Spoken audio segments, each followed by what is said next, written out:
Join किया है, very kind of him. Saeed Ghani साहब को हम जब जहमत देते हैं हमें ये मसाइल बताने के लिए, इनका हल कहाँ तक पहुँचा है ये समझाने के लिए।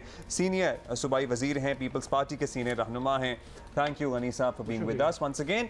गनी साहब, क्या इंसानी अलमिया कह लें, कुदरती आफत भी है, कैटास्ट्रफी पाकिस्तान ने दहाइयों में, हम आपस में भी बात करते हैं, सबको बताते हैं कि जो टीवी पे तो बहुत कुछ चल रहा है शाम के, ज़्यादातर आपको पता है सियासी बयानबाजियाँ, अदालती कार्रवाइयाँ, यही सब कुछ होता है। इट इज़ नॉट इवन 10% जो कि आवाम को पता है जो हुआ है इस मुल्क में, मतलब जो दहाइयों में नहीं हुआ वो हो गया है। तो आप तो देख के आए हैं, आपने अपनी आंखों से देखा है, क्या हाल है और किस हाल तक पहुंचा है इनकी मदद का प्रोसेस? अब्दुल्ला, अभी रिसेंट हिस्ट्री में पाकिस्तान में ना 3 इस किस्म के वाक़यात और हमें नज़र आते हैं। एक 2005 का ज़लज़ला है, फिर उसके बाद 2010 में सैलाब आए हैं, फिर 2011 में बारिशें हुई हैं जिससे सूबा सिंध का बहुत बड़ा इलाका मुतासर हुआ।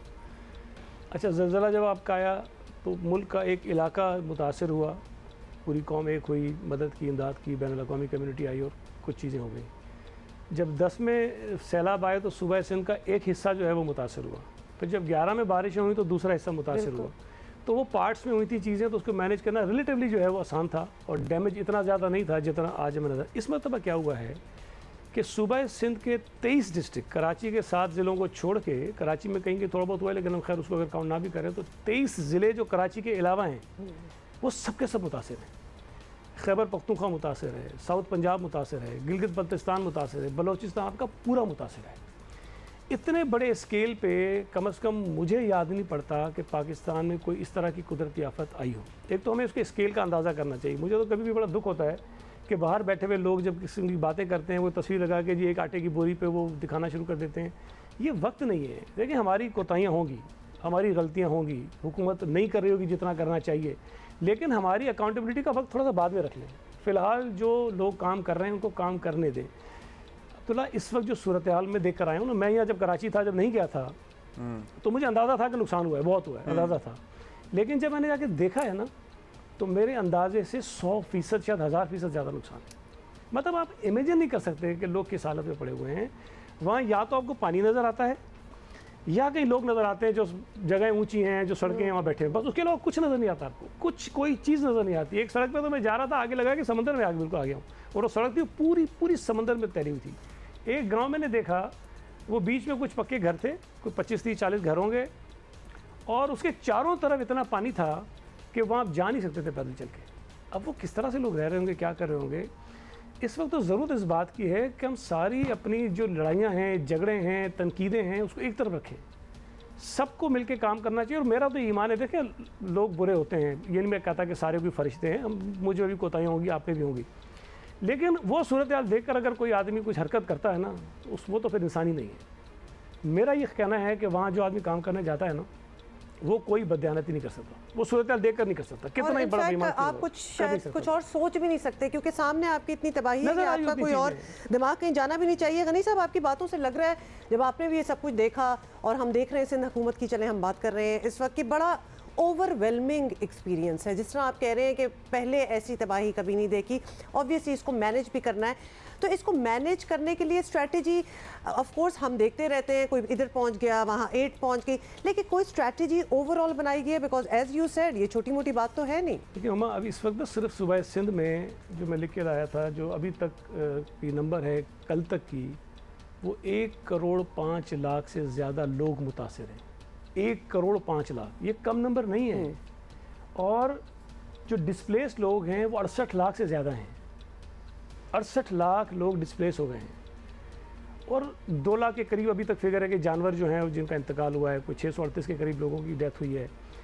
ये इतना बड़ा स्केल है कि कोई हुकूमत तनहा इन चीज़ों को ठीक कर ही नहीं सकती। अच्छा, अब कोई शहर अगर डूब गया है, वहाँ आपके हॉस्पिटल्स डूब गए, आपकी डिस्पेंसरीज डूब गई, आपके जितने काम करने वाले इदारे थे वो डूब गए। मुझे तो कहीं एक जगह बात हुई, उन्होंने कहा जी मेरे घर में पानी खड़ा है, मेरे दफ्तर में पानी खड़ा है, मैं काम क्या करूँगा, मैं तो कहीं कोई बैठने के काबिल नहीं हूँ कहीं पर। अब इस सूरत हाल में किसी के लिए ये मुमकिन नहीं है कि अकेले काम करें। आपको याद होगा कि हम तो शहबाज गिल के वो जूस पीने पर उस पर लगे हुए थे ना, हमारा सारा मीडिया तो उसी पे चला हुआ था, क्या खाया क्या पिया। चीफ मिनिस्टर सिंध और बिलावल भुट्टो ज़रदारी से पहली मरतबा गए, उन्होंने अपील की कि खुदा के लिए मीडिया वहाँ जाए और जाकर देखे कि हुआ क्या है वहाँ पर। इंटरनेशनल कम्युनिटी से अपील की, उन्होंने NGO से अपील की, उन्होंने पाकिस्तान के लोगों से अपील की। उसके बाद खुशी की बात यह है अल्हम्दुलिल्लाह, जिस तरह हमेशा होता है कि पाकिस्तान के लोगों ने ख़ास तौर पर कराची में जो मैंने देखा, लोगों ने बहुत बड़े पैमाने पर जो है वो एड वहाँ भेजी है। हमने ये कहा लोगों को भाई आपको एतबार नहीं है हुकूमत के ऊपर ना, आप खुद जाएं, खुद लेकर जाएं और जाकर वहाँ तकसीम करें और जाकर हालत देखें लोगों की, और लोग गए वहाँ पर। सर लेकिन एट द सेम टाइम आपको पता है सिंध में गवर्नेंस के हवाले से पीपल्स पार्टी पे हुकूमत होती है। अब हम शहरों की बात तो कर नहीं रहे, हम अर्बन सेंटर्स के अलावा बाहर निकल के बात कर रहे हैं जहाँ तबाही हुई है। कोई मरबूत निज़ाम है, कोई सेंट्रल मॉनिटरिंग रूम है, कोई प्लान है? क्योंकि अगर इतना हैप-हैज़र्ड तू चला गया, मैं चला गया, वो चला गया, इस तरह तो नहीं निज़ाम चलेगा। और शुरू में तो ये हो सकता था लेकिन नॉट एनीमोर। प्लान है। देखिए PDA में रोज़ाना सुबह ये पूरी एक कम्प्रीहेंसिव इनकी रिपोर्ट जारी होती है, रोज़ाना करते हैं सुबह ये, उसमें ये अपडेट करते हैं कि जी राशन कितना चला गया, कितने लोग डेथ हुई है, कितने इंजर्ड हुए हैं, PDA में क्या कर रही है, NDA में क्या कर रही है, जो डिस्ट्रिक्ट एडमिनिस्ट्रेशन है वो क्या कर रही है। तो कोशिश ये की गई कि डिस्ट्रिक्ट एडमिनिस्ट्रेशन को सेंटर पॉइंट बनाया जाए हर डिस्ट्रिक्ट में। और हम तो सबसे अपील कर रहे हैं अगर आप भी जाएँ तो डिप्टी कमिश्नर से ज़रा कोऑर्डिनेशन कर लें, ताकि वो आपको बताएगा एग्जैक्टली कि किस इलाके में उस डिस्ट्रिक्ट के कहाँ तक हम पहुँच पाएँ, कहाँ तक हम नहीं पहुँचे हैं। तो वो आपको फिर गाइड कर देगा कि जी फलां जगह चले, खुद जाएँ, जाकर उनको जो भी चीज़ें आपने देनी है देकर आ जाएँ। अच्छा, इसमें जो सबसे बड़ा मसला इस वक्त आ रहा है ना, वो तो पानी को निकालने का है। अब जो आपने कहा कि कोई मरबूत निज़ाम, अब मरबूत निज़ाम इस पानी से बचने का तो कोई नहीं होता। देखें, आप कहीं प्लानिंग कर लेना, उसकी कोई ना कोई हद होती है कि जी इस हद तक हम पानी निकालने का रास्ता बना देंगे। लेकिन अगर वो पानी उससे ज़्यादा आ जाए, अब 1100 मिलीमीटर अगर बारिश हो जाए कुछ इलाकों में, तो आप क्या कर सकते हैं? चलें 1100 के लिए मैं कहता हूँ for the sake of the argument हम कोई अरेंजमेंट कर लेते हैं, अगले साल 2000 हो जाती है, अब क्या करेंगे? ये सूरत रहेगी आपकी। तो बाज़ औक़ात कुछ चीज़ें ऐसी हैं जो सदियों में होती हैं, उसके लिए आप इंतज़ाम नहीं कर सकते कि जी हम इसको हैंडल कर लेंगे। लेकिन अभी तो लोगों को बचाने का इंतज़ाम करना है ना, उस इंतज़ाम की अभी अब्दुल्ला फ़िलहाल तो दरिया सिंध में पानी कम होना शुरू हुआ है, मंछर पे पानी कम होना दरिया ने पानी लेना शुरू कर दिया है, हो गया शुरू। अब ये पानी जब यहाँ से महीनों का प्रोसेस है, बहुत जल्दी नहीं होने वाला है, इसमें वक्त लगेगा। लेकिन जो पानी मुख्तलिफ इलाकों आबादियों में ठहर गया है, वो सारा पानी इस तरह खुद से नहीं जाएगा दरिया में। अब उस पानी को लोग कहते हैं निकालने, भाई निकालने के लिए आपको जगह चाहिए ना, उसका डिस्पोजल कहीं होगा तो पानी को निकालेंगे। इस वक्त वो जगह कहीं नहीं है। तो ये जब समंदर में दरिया में पानी जाना शुरू हो जाएगा, कुछ जगह बनेगी तो उसके बाद कहीं जाकर पानी कहीं ना कहीं डिस्पोज ऑफ होगा। उसके बाद ज़ाहिर है कि लोग अपनी ज़मीनों पे जाएंगे, उनके घर टूट गए हैं, तबाह बर्बाद हो गए हैं। उन घरों को बनाने के लिए हम कोशिश कर रहे हैं कि सिंध गवर्नमेंट अपना किरदार अदा करे, फेडरल गवर्नमेंट करे, मुख्तलिफ फलाई इदारे हैं वो आ रहे हैं, वो कह रहे हैं कि हम इसमें आपकी मदद करने को तैयार हैं। तो ये बहुत, मैं समझता हूँ कि शायद कई महीनों पर, हो सकता है कि अल्लाह न करे कि इतना वक्त लगे, शायद कई सालों पर मुझे एक मरला होगा। कराची की सूरत हाल पे बात करें, बिल्कुल कराची की सूरत हाल पे भी आ रहे हैं क्योंकि ये कनेक्शन ही है साथ। एक चीज़ जो की जा सकती थी, एक तो चलें बारिशें हुई, सैलाब आ गया, आधा मुल्क जो है वो डूब गया, बिगर सिटीज़ में कराची में भी आ जाएं, उसके बाद की जो चीज़ें हैं जैसे डेंगू है, जैसे मच्छर है, मतलब ये चीज़ें तो शायद कंट्रोलेबल थी। अगर हम इंटीरियर सिंध में ना भी जाएं जहाँ बहुत ही बुरे हालात हैं, अगर हम लिटरली एक बेस पॉइंट एग्जांपल के तौर पे कराची ही ले लें, तो यहाँ भी कोई उसके लिए प्रीएम्प्टिव एक्शन नहीं लिया गया। जहाँ इतनी बारिशें हों, यहाँ भी तबाही हुई, चलें सिर्फ कराची की अगर हम बात कर लें, तो आफ्टर माथ के लिए तो हमें शायद कुछ करना चाहिए था ना। जैसे उसके बाद जल्द की बीमारियां, मच्छर, डेंगू जो है कि ऑलमोस्ट एक पेंडेमिक बनता जा रहा है, कुछ कर लेते हमें, मतलब हमारी फोरसाइट तो होनी चाहिए थी ना कि जब ये होता है तो फिर आगे ये चीज़ नेक्स्ट होती है। क्योंकि मैं सच्ची बात है, बहुत मेरी एक्सपर्टीज़ या इंफॉर्मेशन इस पर नहीं है कि मैं आपको बताऊँ, लेकिन ये अब पूरे पाकिस्तान में ये जो महीने आते हैं सर्दियों से पहले के, उसमें बदकिस्मती से ये डेंगू का इशू रहता है। और पिछले सालों के अगर डेटा उठाकर देखें तो बहुत हाई नंबर्स जो हैं आपको मिलेंगे, पंजाब में भी, सिंध में भी, KP में भी, हर जगह ही होता है। लेकिन इस मरतबा चूँकि ये बारिशें कराची में भी बहुत हुई, बिल्कुल लगातार तकरीबन 2 महीने तक जो है बारिशें होती रहीं, और ये आपको पता है कि ये साफ़ पानी जहाँ जमा हो जाए, सड़क पे अगर बारिश का पानी भी जमा हो जाता है तो उसमें भी ये मच्छर जो है वो आ जाता है, फिर घरों में भी हो जाता है। तो अब कोशिशें यकीनन की गई हैं, लेकिन चूँकि वबा की सूरत में आ गई है, लोग मुतासिर इससे हो रहे हैं, उस पैमाने पर शायद मुमकिन भी नहीं था कि बिल्कुल उसको ज़ीरो कर देते। लेकिन अब जो है वो शायद इसमें मज़ीद तेज़ी आ गई है चीज़ों को करने की। मैं कल देख रहा था कि खबर आ रही थी कि जी सिर्फ वो 30 गाड़ियाँ कहीं हैं और वो कर रहे हैं। मैं आपको बताऊं कि जो ये जिम्मेदारी होती है ना बुनियादी तौर पर लोकल गवर्नमेंट डिपार्टमेंट की होती है स्प्रे करने की, ठीक है। और लोकल गवर्नमेंट डिपार्टमेंट अगर हम कराची की बात करें तो ये KMC की जिम्मेदारी है कि वो ये करें। लेकिन जब ये चीज़ें बढ़ गई ना तो फिर जो DMCs हैं उन्होंने खुद ही प्रोक्योर करना शुरू कर दी मशीनें जिससे ये स्प्रे करते हैं। तो मुख्तलिफ DMCs के पास भी ये मशीनें हैं जो उस 30 के अलावा हैं। ये 30 तो वो गाड़ियां हैं बड़ी जिसके अंदर ये जाकर स्प्रे करते हैं। ये कुछ हाल हम यहाँ भी दिखा रहे हैं नहीं आपको। वो तो यकीनन ज़ाहिर पुरानी गाड़ियाँ होंगी, लेकिन 30 मेरा ख्याल अभी है जो 15 लीटर पेट्रोल मिलता है गाड़ी को रोजाना स्प्रे करने के लिए। मेरा ख्याल है कि शहर में 15 लीटर पेट्रोल काफ़ी होता है गाड़ी के लिए। अगर ये गाड़ी की कंजम्पशन जो आप देखें तो उसके हिसाब से वो पूरे दिन में आराम से कवर कर सकते हैं, कोई इतना कम नहीं है। लेकिन इशू पेट्रोल से ज़्यादा जो है वो तादाद है इस वक्त पूरे शहर में फैला है। ये तो 30 आपने बताई, लेकिन जो मेरी मालूमात है कोई 55-60 जो है वो DMCs के पास भी हैं मशीनें जिससे ये स्प्रे करते हैं। और अभी अगर वो मजीद प्रोक्योर करने जा रहे हैं तो मार्केट में अवेलेबल भी नहीं है। एक तो ना जब जाके और ख़रीद लें कर रहे हैं, अवेलेबल नहीं है मार्केट में। आई डोंट नो क्या तरीक़ेकार क्या सिस्टम होता है, उसको चली जाती है चीज़ें। तो इस वक्त तकरीबन कोई 80-90 के करीब मशीनें ऐसी हैं कराची में जो स्प्रे करती हैं। मैंने एक बात आपकी नॉलेज में वैसे सर, क्योंकि हम यही बात कर रहे हैं, आपकी नॉलेज में वो सारी इस वक्त काम कर रही हैं? जी वो काम कर रही है, मैं आपको वही बता रहा हूँ जो काम कर रही है। और उसमें वो भी हैं जो मोटरसाइकिल पर रखकर गलियों में भी जा सकती है, क्योंकि बड़ी गाड़ी गलियों में नहीं जाती, तो वो गलियों में भी स्प्रे कर लेते हैं। लेकिन डेंगू को ख़त्म करने का एक ही तरीका नहीं है कि सिर्फ स्प्रे करने में ख़त्म हो जाए। इसके लिए जो ठहरा हुआ पानी होता है उसके अंदर कुछ केमिकल्स डाले जाते हैं, कहीं कहीं शायद कोई चीज़ नहीं होती तो केरोसिन जो है वो नालों के अंदर डाला जाता है। उससे और वो जगह जगह अभी भी हमें नजर आता है, चाहे महंगे तरीन इलाके हों या नॉट सो महंगे तरीन इलाकों हों, जगह जगह पानी वो ठहरा हुआ अभी भी सड़कों पे मौजूद है। एक तो जो ठीक है डिपार्टमेंट की जिम्मेदारी है, लेकिन मेरा ख्याल है कि हमें थोड़ा सा लोगों को भी अगर करना चाहिए कि उन्हें किस तरह से इससे बचने की कोशिश करनी चाहिए कि पानी कहीं ठहरा हुआ है तो उसका ख्याल सर। वो तो आपको पता है जियो पे सारा दिन कैंपेन चल रही है, सारा दिन हम यहाँ पे आके लेक्चर देते हैं। अब इसके अलावा आपको पता ही है शहर पूरा बारिशें बहुत ज़्यादा हुई, उखड़ गया, उखड़ के लिटरली बाहर आ गया। हर सड़क पे 1.5-2-5 फुट के फासले पे एक गड़ा है जिसमें आपने फंसना होता है। आपकी अगर हड्डी खुदा न खास्ता कोई डैमेज है तो आपको तकलीफ उठेगी, फिर आप आगे जाएंगे। अगले साल फिर बारिशें अगर होती हैं साथ फिर बारिशें, ये पैच वर्क भी हो जाएगा होपफुली, अगले साल फिर बारिशें होंगी, फिर ये सारा उखड़ जाएगा। मतलब कोई अकाउंटेबिलिटी उन लोगों की भी तो हो जिन्होंने अभी नई सड़कें या नए अंडरपासेस बनाए थे। तो भाई क्या लगाया था कि एक बारिश के बाद सब उखड़ गया। और जब आप जो रिपेयर वगैरह करेंगे, जो दोबारा से बनाएंगे, उसकी अकाउंटेबिलिटी तो डेफिनेटली होनी चाहिए, बिकॉज़ हम पास्ट में देख चुके हैं। इसकी होनी चाहिए। और ये मैं आपको बताऊं कि जिस कैबिनेट मीटिंग में ये फंड्स अप्रूव हुए थे कराची की सड़कों की रिहेबिलिटेशन के लिए, उसमें ये बात सामने आई थी। मैंने भी और कई और जो हमारे कैबिनेट मेंबर्स हैं उन्होंने भी कही थी कि इसकी क्वालिटी पर कोई कंप्रोमाइज़ नहीं होना चाहिए, क्योंकि बारिशें इम्कान ये कि शायद ये मज़ीद कराची में होती रहेंगी इस तरह से। तो जो भी काम करें, चाहे रिहेबिलिटेशन का हो या जो सड़कें बनाने का होता है, उसकी क्वालिटी ऐसी होनी चाहिए कि वो बारिशों को जो है बर्दाश्त कर सके। और ये नुकसान, और ये मतलब मल्टीपल आपके वो लॉसेस हैं ना, एक मरतबा बनाते हैं, फिर बनाते हैं, फिर बनाते हैं, फिर बनाते हैं, और लोगों को तकलीफ़ अलग होती है। लेकिन एक और चीज़ इसमें भी हमें देखने की ज़रूरत है कि ये जो एक तो बारिश का पानी होता है ना जी, एक सीवरेज का पानी निकलता है और वो ज़्यादा ख़तरनाक होता है बारिश के पानी से ज़्यादा। अब बारिशों में आमतौर पर हमने देखा है, इसमें मैं लोगों को भी कसूर नहीं देता हूँ, ज़ाहिर है कि उनको पानी निकालना होता है, कि जब बारिश होती है सड़क पे तो वो सीवरेज के जो मैनुअल कवर हटा देते हैं। जब सर लोग का क्या इंतजामिया उठाती है, सीबीसी के आप सारे मैनुअल देखिए जो भी करते हैं। अच्छा, उससे होता क्या है कि वो बारिश के पानी के साथ साथ मट्टी कचरा वो सारा जो है वो सीवरेज लाइनों में जाता है, और बारिश का पानी तो चला जाता है आपका, लेकिन वो सीवरेज लाइनें आपकी चौक हो जाती हैं, फिर वो ओवरफ्लो करती हैं, और फिर वो कई दिनों तक जो सीवरेज का पानी सड़कों पर रहता है वो ज़्यादा तबाह करता है सड़कों को। अब ये मल्टीपल हो जाते हैं प्रॉब्लम्स बहुत ज़्यादा। अब उससे ज़ाहिर है मुझे नहीं पता कितना वक्त लगेगा कि हम हर सड़क के ऊपर कोई ड्रेन दें, जो अभी तक शायद बहुत मुश्किल होगा। जो नई सड़कें बन रही हैं उस पर तो हम कर रहे हैं, लेकिन बहुत सारी पुरानी सड़कें ऐसी हैं जिसके ऊपर ड्रेन नहीं है, आपका जो बरसाती ड्रेन है।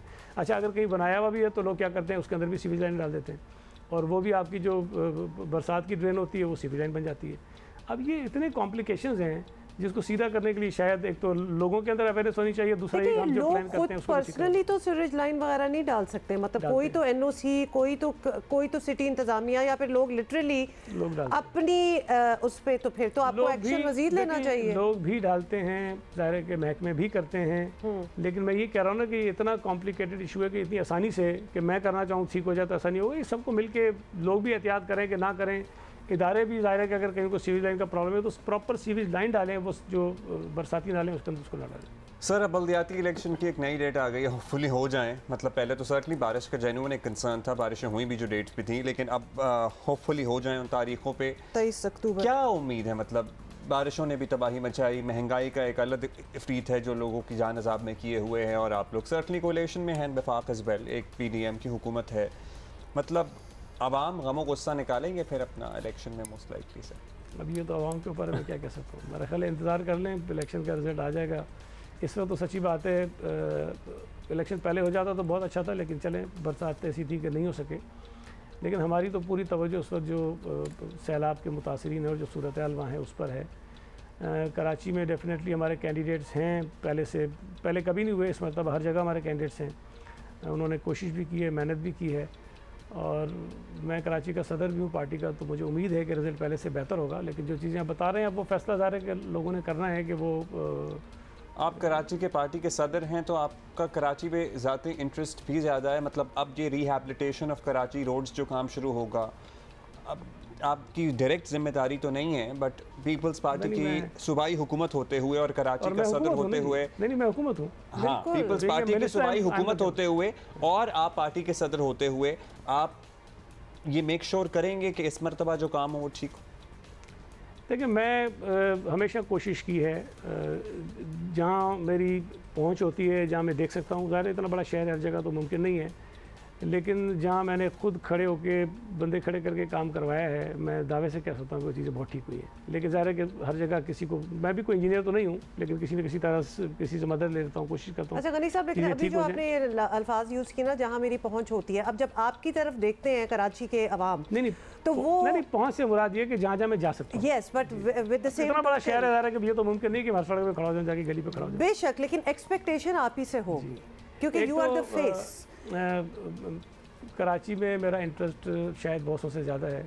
मैं इंडिजिनस कराची आई हूँ, इसीलिए तो हम आपको कराची के मसाइल पे बात करने के लिए हमारी फैमिली सदियों से ही आबाद है, और मैं हमेशा ये कहता हूँ कि जी कराची का दर्द किसी को भी होगा, मैं नहीं कहता हूँ कि आपको नहीं होगा, आपको नहीं होगा, सबको होना चाहिए जो यहाँ रहता है, लेकिन मुझे भी शायद उतना होगा, आपसे ज़्यादा नहीं तो कम से कम से भी कम नहीं होगा। प्रॉब्लम्स हैं, हम कोशिश कर रहे हैं, और जो चीज़ें आपने कही हैं उसको सिर्फ मैं नहीं बल्कि पूरी कैबिनेट में, जैसा मैंने आपको बताया, पे इस पे अपनी तशवीश का इज़हार किया था कि क्वालिटी पे कंप्रोमाइज़ नहीं होना चाहिए, चीज़ें ठीक होनी चाहिए। अगर कोई एक दो लोग करते हैं जो कॉन्ट्रैक्टर्स होते हैं, तो हम उसकी ज़िम्मेदारी क्यों लें?